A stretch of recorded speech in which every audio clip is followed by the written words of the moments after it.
I'm Luna, 27 years old and completely smitten with George, my charming, irresistible husband.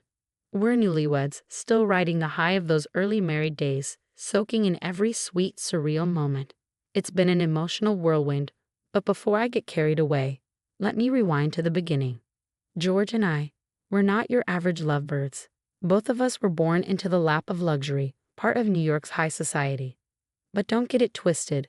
I'm not some pampered Harris with nothing but shopping on the brain. There's more to my story than red carpets and couture dresses. Our first meeting was straight out of a movie. It was at a glamorous charity ball, the kind where chandeliers sparkle brighter than stars and champagne flows endlessly. I spotted George across the room, tall, confident, magnetic. Sparks flew instantly. We talked, we laughed, we fell hard and fast. Though we shared many similarities, we also came from very different upbringings. My parents were hands-on, affectionate, and full of wisdom. George's childhood was colder. His parents were emotionally distant, always busy, with a nanny doing most of the parenting. Still, love bridges a lot of gaps, right? The proposal? Pure magic. George flew me to a private island, just the two of us. Picture the sunset painting the sky in fiery hues while he knelt with a ring in hand. I said yes, heart racing and eyes misty.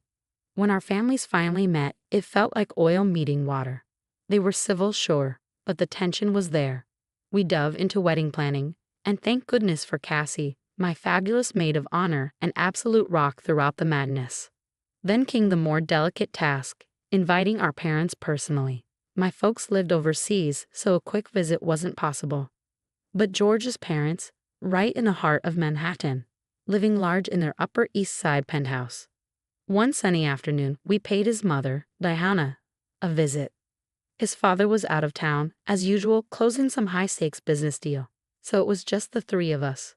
Diana had always been a bit of a wild card, elegant, sharp-tongued, and emotionally unreadable. Our interactions were few and none particularly warm. "Hi, Mom, long time no see. How have you been?" George greeted. "George, sweetheart, and Luna, how thoughtful of you two to drop by. I brought some of your favorite macarons, and here's a formal invite to the wedding. We know you'll be there, but we wanted you to have one anyway." Diana glanced at the invitation. October 14th. Yes, and we couldn't be more excited. "Well, darling, I wish I could be there, but I can't. I have a trip to Florence that week. It's been booked for months, flights, reservations, the whole shebang. I can't back out now. You understand, right? Girls' trips are sacred. Mom, this is my wedding. I'm your only child. And I adore you, George, but I've missed other events too, like your graduation, and things turned out okay. That's different. This is our wedding," I added gently, "your family. Luna, don't take this personally. My life doesn't revolve around weddings. Too much fuss and drama. I do wish you both well. Mom, can't you reconsider?" George tried again. "My mind's made up. I'll send your father in my place."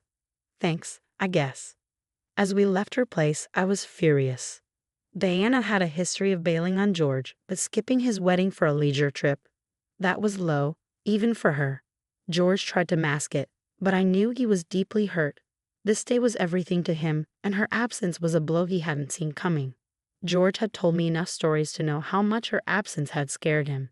She mastered the art of appearing loving just long enough to keep him hoping, but she always disappointed him in the end, and now, history was repeating itself. That night, after George drifted off to sleep, I made a call I knew he wouldn't approve of, straight to Diana. "Luna, what on earth are you calling for at this hour?" she said, clearly annoyed. "I just wanted to speak with you. I'm asking, no, begging, you to come to the wedding. It would mean the world to George. He's told me how often he's felt let down by you, and today was no different. So now you think it's your place to lecture me about raising my son? Who do you think you are? I'm not accusing you. I'm simply hoping you'll see how much this matters. I'm not trying to rewrite the past, just give you a chance to be there for him now." "Well, let's be clear about something. Stop calling me Mom or pretending we're close. I've never liked you, and frankly, I don't think you're good enough for my son. He's brilliant, refined, and you're average at best. I love him. He loves me. That's what matters." How sweet. But here's a reality check. Marriage isn't a fairy tale. You'll see. And when it all comes crashing down, don't say I didn't warn you. If being with George means facing storms, then I'll face them all. Suit yourself, darling. Just don't expect a warm welcome into our family. That conversation sealed it for me. Diana had no intention of ever seeing me as part of their world. I chose not to burden George with what she'd said. No sense in adding more stress before our wedding. The next few weeks flew by. Everything felt surreal, smiles on the outside, a storm brewing inside. I finally understood what it meant to play the role of the glowing bride while swallowing frustration and fury. At last, the big weekend arrived. We booked out an entire hotel for our guests, including hosting our rehearsal dinner and the wedding itself there. Everyone was buzzing with excitement, except for the empty seat beside George's dad. Diana's absence was glaring and people noticed. After all, this was supposed to be her night to shine with her son. And then she appeared, striding in like she owned the room, dressed to the nines, with a smirk on her face. "Well, don't you two look like a magazine cover? Almost makes me believe in fairy tales," she quipped. "Mom? What? I thought you were in Florence," George asked, stunned. "I leave in the morning, but I couldn't resist attending the rehearsal dinner since I'm still in town. It's such an important event after all." "Yes, we're glad you're here. Mom, this is Luna's best friend, Cassie, maid of honor." "Pleasure," Cassie offered politely. "Likewise," Diana replied coolly. "This hotel really is lovely. Such taste." And just like that, the show began. "Oh, I've seen my fair share of luxury, Casey. This place isn't anything special." "By the way, George, can we talk for a moment?" Luna asked. "Casey, would you excuse us?" George and Diana walked away, leaving Casey and me standing awkwardly. "Your mother-in-law seems challenging," Casey remarked. "You have no idea, Casey. I don't even know what she's doing here," I replied, tension creeping into my shoulders. Diana eventually left the hall. I quickly asked George, "Where did she go?" "Oh, she needed to freshen up, so I gave her our room key," he replied. That freshening up came at a hefty price. The next morning, the wedding day, was supposed to be filled with joy. Instead, it felt like a disaster. My Vivienne Westwood wedding gown had vanished. I tore through the suite, hoping to find it hiding somewhere, but no luck. Tears welled up as the realization hit. My wedding dress was gone. Could anything be worse? I called my parents, who were in the next suite, and they promised to help. I texted George, but it would be a while before he could check his phone, thanks to the no seeing each other before the ceremony rule. Casey suggested we go to the nearest bridal shop and grab whatever white dress was available. It wasn't my dream gown, but it was better than nothing. Standing in the shop, surrounded by beautiful gowns, the sinking feeling in my chest grew. The replacement dress was nice, but it wasn't the one I had dreamed of. While I got dressed, an idea began to form. Diana had paid a visit the night before. She didn't exactly like me, and the thought hit me like a lightning bolt. Could she be behind the disappearing dress? It sounded just like something Diana would do, her parting shot before the wedding. I couldn't prove it, but it was too suspicious. Diana was the only one who had been alone in our suite. I called her. "I was waiting for you to call, Luna," she said, sweetly as ever. "What did you do, Diana? Are you out of your mind?" "I did what I could to stop this wedding." "You're insane. Do you realize how mad George is going to be when he finds out?" "George can't marry you, Luna. I won't allow it." "George is marrying me today, Diana. Nothing will change that." "This is just the beginning, Luna. Prepare yourself." "You keep saying that, but it won't matter. I must have done something right for George to choose me. I can't believe he's marrying someone like you." "Well, believe it, because it's happening today. Now, if you'll excuse me, I have a wedding to attend." Despite Diana's antics, nothing could ruin our happiness. Our wedding was like a fairy tale. Seriously, everything was perfect. Flowers everywhere. George looking dashing, and me walking down the aisle in my last-minute gown, which actually turned out to be stunning. My dad walked me down the aisle, and George shed a few tears. Our vows were heartfelt, promising a lifetime of love and support. As we exchanged rings, I realized this was just the beginning of our epic journey together. Then came the reception, a fancy, champagne-filled celebration with heartfelt toasts from family and friends. The room overflowed with love. After all the dancing, George and I retreated to our honeymoon suite, alone at last. We couldn't stop grinning. We were officially married, and it felt amazing. We had planned our honeymoon for a month later due to George's work commitments, which was fine by me. I hadn't told him about his mom's trick.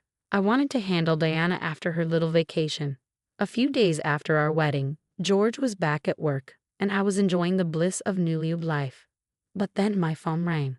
I looked at the caller ID, and of course, it was Diana. "Luna, honey, it's Diana. I've made a terrible mistake. I got pickpocketed in Florence, my passport's gone, and my friends all left. I'm stuck here. Your dad's a diplomat in Italy, right? Can you help me?" "What family, Diana?" "Diplomat or not, it doesn't change what you've done. You made it clear I'm not your family. Remember all those things you said to me before the wedding?" "Luna, please, I'm desperate. I need help." "Desperate or not, I'm not helping you. You missed the wedding for one of your endless trips, stole my dress, and now you want help when it's convenient? No, Diana. Goodbye. My dad is indeed a diplomat in Italy, and I grew up in Rome before moving to New York City for school. Helping Diana? Not happening. I was anxious about George coming back because I needed to tell him everything. I fidgeted in our living room, waiting for him. When George finally returned, I couldn't avoid the truth anymore. "George, I need to tell you something." "Oh, what is it?" "Your mom, she's the one who stole my wedding dress. She admitted it herself. She didn't want me to be part of the family. She tried to ruin everything."